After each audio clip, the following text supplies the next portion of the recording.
Hello welcome back to yummy Malabar. ഇന്ന് ഞാൻ കുറേ പേര് റിക്വസ്റ്റ് ചെയ്തിട്ടുള്ളൊരു ചെറിയൊരു വീഡിയോ ആയിട്ടാണ് വന്നിട്ടുള്ളത്. നമുക്ക് എങ്ങനെ സാധാ റൊട്ടേറ്റിംഗ് ടാബിൾ വെച്ചിട്ട് ഷാർപ്പ് എഡ്ജ് ആക്കി ചെയ്തെടുക്കാം എന്നുള്ള ചെറിയ ടിപ്സും കാര്യങ്ങളൊക്കെ ആണ് ഇതിൽ ഇൻക്ലൂഡ് ചെയ്തിട്ടുള്ളത്. അപ്പോൾ നമുക്ക് ഒട്ടും താമസിയാതെ വീഡിയോയിലേക്ക് പോകാം. അതിന് മുന്നേ ആയിട്ട് നമ്മുടെ ചാനൽ ഇതുവരെയും സബ്സ്ക്രൈബ് ചെയ്യാതെ കാണുന്നവരുണ്ടെങ്കിൽ ഒന്ന് സബ്സ്ക്രൈബ് ചെയ്തേക്കണേ. അപ്പോൾ നമുക്ക് വീഡിയോയിലേക്ക് പോയാലോ. അപ്പോൾ ആദ്യം തന്നെ കുറച്ച് അധികം ക്രീം നമ്മൾ ടോപ്പിലായിട്ട് അങ്ങ് ഇട്ട് കൊടുക്കുക. എന്നിട്ട് പാലറ്റ് നൈഫ് വെച്ചിട്ട് ഇതേപോലെ റൊട്ടേറ്റ് ചെയ്തിട്ട് മുകൾ വശം ആദ്യം തന്നെ നമ്മൾ നന്നായിട്ട് നീറ്റാക്കി എടുക്കുക. ഇതേപോലെ അങ്ങ് ചെയ്തെടുക്കുക. അപ്പോൾ അത്യാവശ്യം കട്ടിയിൽ തന്നെ മുകളിൽ അപ്ലൈ ചെയ്യാനായിട്ട് ശ്രദ്ധിക്കുക ക്രീം. ഇനി നമുക്ക് പാലറ്റ് നൈഫിൽ ക്രീം എടുത്തിട്ട് ഇതേപോലെ അങ്ങ് ഫില്ല് ചെയ്ത് കൊടുക്കുക. ഓരോ ഭാഗം ഇങ്ങനെ ഫില്ല് ചെയ്ത് കൊടുത്തതിന് ശേഷം ഇതേപോലെ പതിയെ അങ്ങ് ചെയ്തെടുക്കുക. ഒരല്പം ചെയ്താൽ മതി, ഓവറായിട്ട് റൊട്ടേറ്റ് ചെയ്യേണ്ട. എന്നിട്ട് വീണ്ടും ഒരല്പം കൂടി ക്രീം എടുക്കുക. എന്നിട്ട് വീണ്ടും അങ്ങ് റൊട്ടേറ്റ് ചെയ്യുക.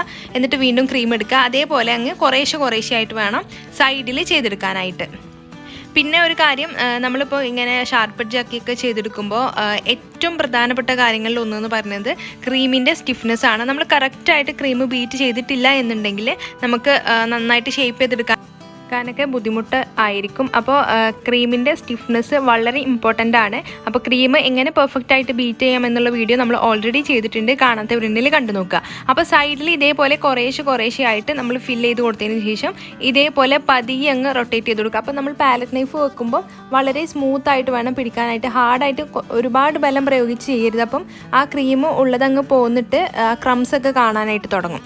അപ്പോൾ സൈഡ് ഒരുവിധം ഒന്ന് ലെവൽ ചെയ്ത് കൊടുത്തു കഴിഞ്ഞാൽ മുകൾ വശം ഇതേപോലെ അങ്ങ് പൊങ്ങിയിരിക്കും. അപ്പോൾ അത് നമ്മൾ പാലറ്റ് നൈഫ് വെച്ചിട്ട് ഇതേപോലെ ചെയ്തെടുക്കാം. അപ്പോൾ വീണ്ടും സൈഡിലേക്ക് വീണ്ടും അങ്ങ് ബൾജ് ചെയ്ത് നിൽക്കും. അപ്പോൾ വീണ്ടും സൈഡിൽ നിന്ന് ഇതേപോലെ അങ്ങ് ചെയ്തെടുക്കാം. അപ്പോൾ അങ്ങനെ ഒരു 3-4 തവണ ചെയ്തെടുക്കണം. അപ്പോൾ ആദ്യമൊക്കെ ചെയ്തെടുക്കുമ്പോൾ ഞാൻ അരമണിക്കൂർ അതിൻ്റെ മുകളിലൊക്കെ എടുത്തിട്ടുണ്ടായിരുന്നു ഷാർപ്പ് എഡ്ജൊക്കെ ചെയ്തെടുക്കാനായിട്ട്. പിന്നെ ഞാൻ ഈ ടേബിളും അതേപോലെ തന്നെ വേറെ ടേബിളും സ്റ്റീലിൻ്റെ ഒരു ടേബിളും യൂസ് ചെയ്യുന്നുണ്ട്. അതൊന്നും കൂടി നന്നായിട്ട് റൊട്ടേറ്റ് ചെയ്തെടുക്കാനായിട്ട് പറ്റും.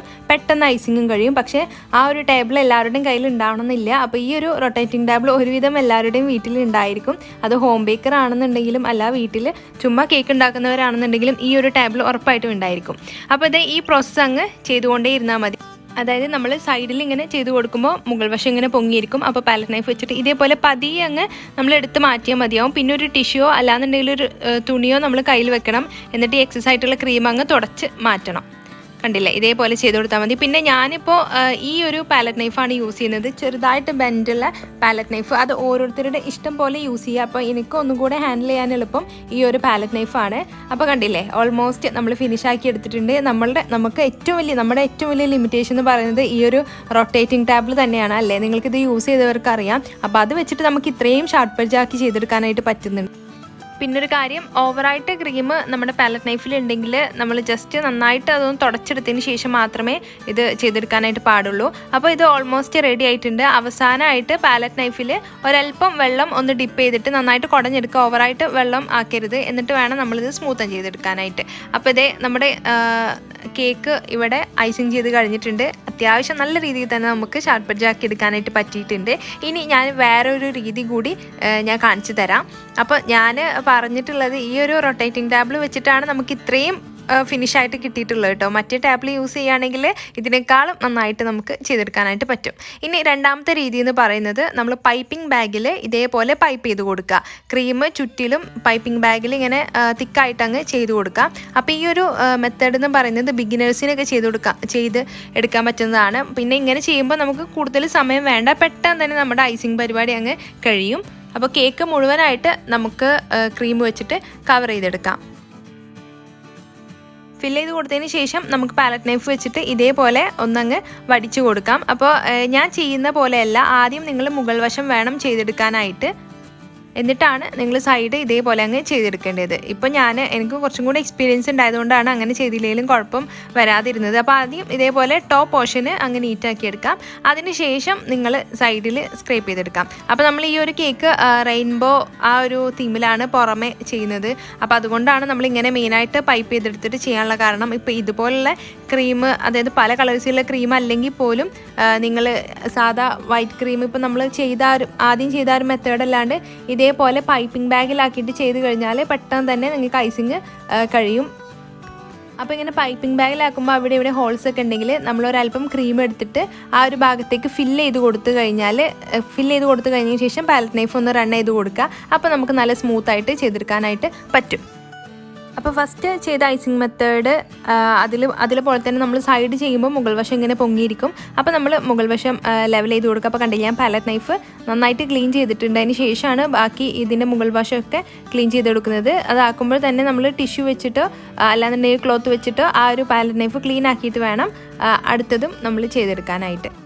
അപ്പോൾ ഈ ഒരു കേക്ക് നമ്മൾ ഓൾമോസ്റ്റ് ഫിനിഷ് ആയി കഴിഞ്ഞാൽ സ്ക്രേപ്പർ വെച്ചിട്ടാണ് ചെയ്തെടുക്കുന്നത്. അപ്പോൾ സ്ക്രേപ്പർ വെച്ച് ചെയ്യുമ്പോൾ ജസ്റ്റ് ഒന്ന് സൈഡൊക്കെ ഒന്ന് ലെവൽ ചെയ്താൽ മതിയാവും. എന്നിട്ട് നമുക്ക് ഇതേപോലെ അങ്ങ് റൺ ചെയ്ത് കൊടുക്കാം. അപ്പോൾ ഞാൻ ഫസ്റ്റ് റൺ ചെയ്ത് കൊടുത്തു കഴിഞ്ഞപ്പം അവിടെ ഇവിടെയൊക്കെ ആയിട്ട് ഒരു വൃത്തിയില്ലാത്ത പോലെയായി. അപ്പോൾ ഞാൻ വീണ്ടും പാലറ്റ് നൈഫ് വെച്ചിട്ട് ഇത് ആദ്യം മുതലേ അങ്ങ് ചെയ്തെടുക്കാനായിട്ട് തുടങ്ങി. അതായത് ഈ സ്ക്രേപ്പറിൻ്റെ ആ ഒരു മാർക്ക് മാറ്റാനായിട്ട് പാലറ്റ് നൈഫ് വെച്ചിട്ട് വീണ്ടും നമ്മൾ ലെവൽ ചെയ്ത് കൊടുക്കാനായിട്ട് തുടങ്ങി. എന്നിട്ട് ലെവൽ ചെയ്ത് കൊടുത്തതിന് ശേഷം പിന്നീട് വീണ്ടും സ്ക്രേപ്പർ വെച്ചിട്ടാണ് നമ്മളിത് റൺ ചെയ്ത് കൊടുത്തിട്ടുള്ളത്. അപ്പോൾ ഈ ഒരു പ്ലാസ്റ്റിക്കിൻ്റെ ടേൺ ടേബിൾ ആയതിൻ്റെ പേരിൽ നമുക്ക് പെട്ടെന്ന് റൊട്ടേറ്റ് ചെയ്തെടുക്കാനായിട്ട് പറ്റില്ല. മറ്റേ ടേബിളാണെങ്കിൽ നമുക്ക് പെട്ടെന്ന് റൊട്ടേറ്റ് ചെയ്തെടുക്കാൻ പറ്റുന്നതുകൊണ്ട് സ്ക്രേപ്പർ ഡിസൈൻ അടിപൊളിയായിട്ട് നമുക്ക് ചെയ്തെടുക്കാനായിട്ട് പറ്റും. അപ്പോൾ ഇതേപോലെ അങ്ങ് ചെയ്തെടുക്കുക. അപ്പോൾ നിങ്ങൾ ഒരു തവണ ചെയ്ത് കഴിഞ്ഞാൽ നിങ്ങൾക്ക് ലെവലായിട്ട് കിട്ടിയിട്ടില്ല എന്നുണ്ടെങ്കിൽ ഇപ്പോൾ ഞാൻ വീണ്ടും രണ്ടാം തവണ ചെയ്തിട്ട് വളരെ സ്പീഡിലൊന്ന് അങ്ങ് റൊട്ടേറ്റ് ചെയ്ത് കൊടുത്താൽ കണ്ടില്ലേ, നല്ല ഫിനിഷായിട്ട് നമുക്കിത് കിട്ടിയിട്ടുണ്ട്. അപ്പോൾ ഇത് റൊട്ടേറ്റ് ചെയ്ത് കൊടുത്തു കഴിഞ്ഞാൽ ഇതിൻ്റെ ടോപ്പ് പോർഷൻ വീണ്ടും അങ്ങ് പൊങ്ങി നിൽക്കും. അപ്പോൾ വീണ്ടും പാലറ്റ് നൈഫ് വെച്ചിട്ട് നമ്മൾ ഇതേപോലെ അങ്ങ് ലെവൽ ചെയ്ത് കൊടുക്കുക. അപ്പോൾ ഈ ഒരു കേക്കും ഇവിടെ റെഡി ആയിട്ടുണ്ട്. ഇനി ഞാൻ ഒരു നോസിൽ വെച്ചിട്ട് ഇതിന് ബോർഡറായിട്ട് ഇതേപോലെ അങ്ങ് വരച്ചു കൊടുക്കുന്നുണ്ട്. 2D നോസിൽ വെച്ചിട്ടാണ് ഇതേപോലെ അങ്ങ് ചെയ്തെടുക്കുന്നത്. അപ്പോൾ ഈ കേക്ക്സ് എല്ലാം നമ്മൾ കുറച്ച് ദിവസം മുമ്പ് അപ്ലോഡ് ചെയ്തിട്ടുള്ള വ്ളോഗിൽ കാണിച്ചിട്ടുണ്ട് കേട്ടോ. അത് കണ്ടവർക്ക് മനസ്സിലാകുന്നുണ്ടാവും. അപ്പോൾ അന്നേ ഞാൻ ഡീറ്റെയിൽ ആയിട്ട് ഇത് എടുത്തു വെച്ചിട്ടുണ്ടായിരുന്നു. അപ്പോൾ ഇത് നമ്മൾ ഇന്നലെ ചെയ്ത കേക്ക് വ്ളോഗിൽ അപ്ലോഡ് ചെയ്തിട്ടുണ്ടായിരുന്നു. ഗ്ലിറ്റർ കേക്കാണ് കേട്ടോ. അപ്പം നമ്മൾ ഇതേപോലെ കേക്ക്സ് ഒക്കെ ചെയ്തെടുക്കുമ്പോഴാണ് നമുക്ക് നന്നായിട്ട് ഷാർപ്പ് എഡ്ജ് ആക്കിയിട്ട് ചെയ്തെടുക്കേണ്ടത്. അപ്പോൾ ഇത്രയേ ഉള്ളൂ, നമ്മുടെ എല്ലാ കേക്ക്സും ഇവിടെ റെഡി ആയിട്ടുണ്ട്. അപ്പോൾ ഈ ഒരു രണ്ട് മെത്തേഡും നിങ്ങൾക്ക് യൂസ്ഫുള്ളായി എന്ന് വിശ്വസിക്കുന്നു. അപ്പോൾ നിങ്ങൾ തുടക്കക്കാരാണെങ്കിൽ നിങ്ങൾക്ക് ഞാൻ കാണിച്ച രണ്ടാമത്തെ മെത്തേഡാവും ഒന്നും കൂടി ഈസി ആയിട്ടുണ്ടാവുക. അതായത് പൈപ്പിംഗ് ബാഗിൽ ക്രീം ഫില്ല് ചെയ്തിട്ട് അങ്ങനെ ചെയ്യുന്നത്, അതായിരിക്കും ഒന്നും കൂടി ഈസി ആയിട്ടുണ്ടാവുക. അപ്പോൾ ഇന്നത്തെ ഈ ഒരു വീഡിയോ എല്ലാവർക്കും യൂസ്ഫുള്ളായി എന്ന് വിശ്വസിക്കുന്നു. അപ്പോൾ ഞാൻ പറഞ്ഞ ചെറിയ ടിപ്പുകൾ നിങ്ങൾ ഫോളോ ചെയ്ത് കഴിഞ്ഞാൽ നിങ്ങൾക്ക് നന്നായിട്ട് ഷാർപ്പ് എഡ്ജ് ആക്കി എടുക്കാനായിട്ട് പറ്റും. പിന്നെ മെയിനായിട്ടെന്ന് പറയുന്നത് ക്രീമിൻ്റെ സ്റ്റിഫ്നെസ്സോ അല്ലാന്നുണ്ടെങ്കിൽ പാലറ്റ് നൈഫ് ക്ലീൻ ചെയ്യുന്നതോ അതൊക്കെ ഉണ്ടെങ്കിൽ പോലും നിങ്ങളുടെ എക്സ്പീരിയൻസ് ആണ് മെയിനായിട്ട് നമുക്ക് ഇതേപോലെ ഷാർപ്പ് എഡ്ജ് ഒക്കെ ആക്കി എടുക്കാൻ പറ്റുന്നത്. അപ്പോൾ എക്സ്പീരിയൻസ് ഇങ്ങനെ ചെയ്തിട്ടല്ലേ വരിക. അപ്പോൾ ഇങ്ങനെ ചെയ്തുകൊണ്ടേ ഇരിക്കുമ്പോൾ ഈ ടിപ്സും കാര്യങ്ങളൊക്കെ നിങ്ങൾ ഫോളോ ചെയ്ത് കഴിഞ്ഞാൽ നിങ്ങൾക്ക് തീർച്ചയായിട്ടും നല്ല അടിപൊളി കേക്ക്സ് നിങ്ങൾക്ക് ചെയ്തെടുക്കാനായിട്ട് പറ്റും. അപ്പോൾ എന്നും പറയുന്ന പോലെ തന്നെ ഇന്നത്തെ വീഡിയോ ഇഷ്ടമായി കഴിഞ്ഞാൽ ലൈക്ക് ചെയ്യുക, ഷെയർ ചെയ്യുക. പിന്നെ നമ്മുടെ ചാനൽ ഇതുവരെയും സബ്സ്ക്രൈബ് ചെയ്യാതെ കാണുന്നവരുണ്ടെങ്കിൽ ഒന്ന് സബ്സ്ക്രൈബും ചെയ്തേക്കണേ. താങ്ക്